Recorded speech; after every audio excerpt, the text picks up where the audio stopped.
ស្ដីបងប្អូនទាំងអស់គ្នាអញ្ចឹងនេះគឺជាទស្សនវិជ្ជា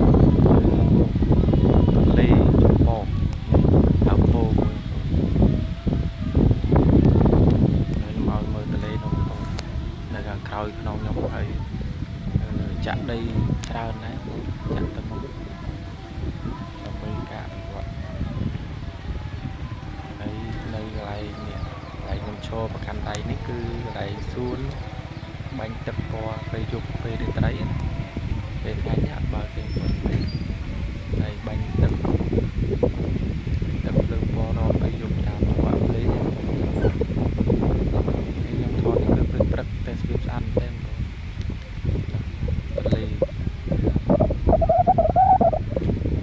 ន្លេចំពកទីរួមខេត្តព្រៃវែងលើចូលទៅមុខសាលាខេត្តណាគឺ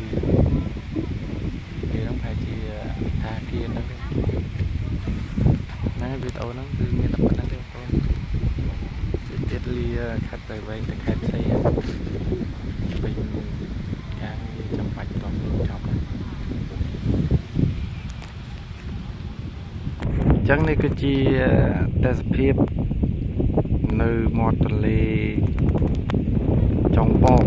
នៅទីរួមខេត្តព្រៃវែងបងប្អូនហើយទេសភាពនេះគឺខ្ញុំថតនៅពេលព្រឹកនេះចោខ្លាំងមែនតើបងប្អូននេះហើយ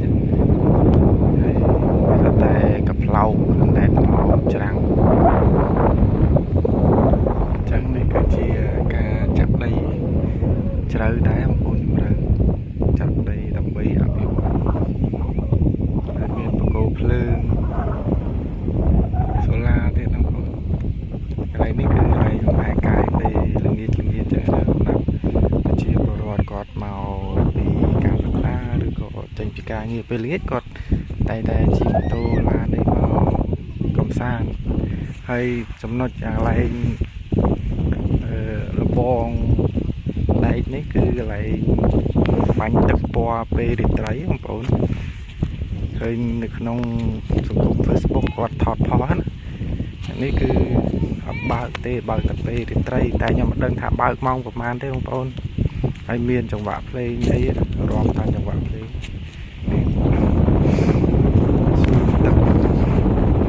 ការ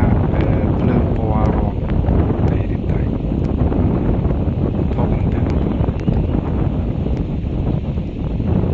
ចូលម៉ានម៉ែទៅតាម10ម៉ែត្រទៅចូល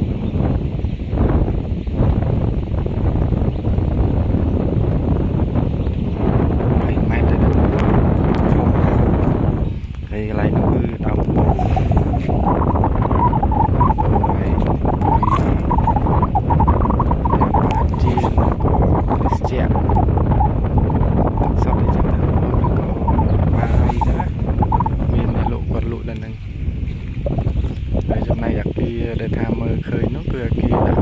ទុកងោដែលវែងជាងគេនៅតែសម្គាល់ហើយជាទុកងោដែលវែង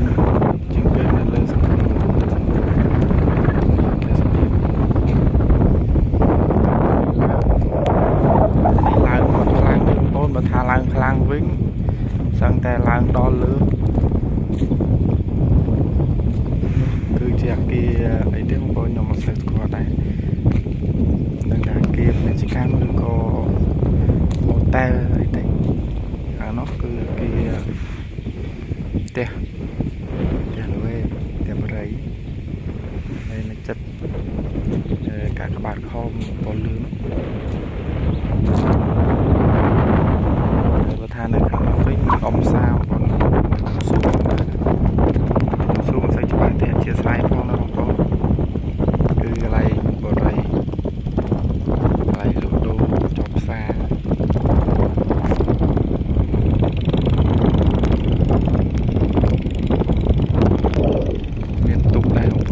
មុនមានទូកជិះទៅនោះត្រោយខាងនោះបងប្អូនឃើញដូចកោះអញ្ចឹងឆ្ងាយដែរនឹងវត្តនេះបងប្អូនឃើញខ្ញុំស៊ូមទៅអត់ធ្វើច្បាស់ប្រាប់លើ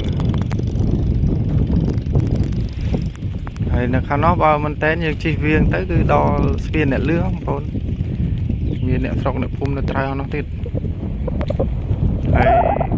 ទឹក លេនេះនៅខែប្រាំងគឺស្រកហើយនៅសល់តែបន្លាយទឹក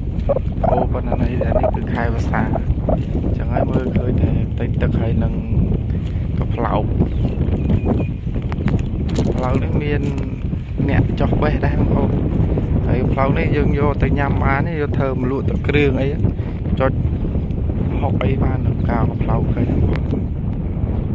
ការខ្ញុំនៅក្មេងៗទឹកទូចឹងដើរបេះតាការផ្លោកនេះយកលក់ចងដំបាច់ដំពី300 500 1000ចឹងទៅ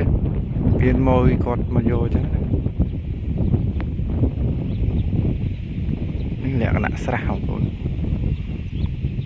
ស្រះដល់ពេលទឹកទន្លេឡើងមកចឹងទៅលិចស្រះហ្នឹងមិនជ្រៅទេបងប្អូនកាលខ្ញុំនៅក្មេងៗនៅអង្គការម៉ាងព្រាបមុនធ្លាប់មកហែតទឹកទន្លេហ្នឹងដែរពីមុនមានកម្មចដាកម្មអីដល់ពេលអភិវឌ្ឍចាក់ដីចឹងទៅឃើញទីធ្លាធំចាក់ដីច្រើនឡើងទៅបងប្អូនជ្រៅ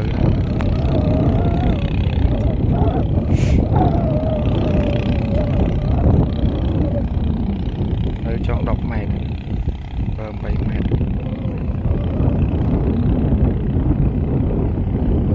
ងហើយបងប្អូនអញ្ចឹងវីដេអូហ្នឹងគឺខ្ញុំមានតែប៉ុណ្្នឹងទេទៀតខ្ញុំទៅធ្វើការងារនៅប៉ុស្តិ៍ប៉ូលីសបាយអ្នកទាំងអស់គ្នាបើពេញចិត្តវីដេអូនេះកុំភ្លេចជួយចុច like ចុច comment ឲ្យកម្លាំងចិត្តម្នាក់មួយផង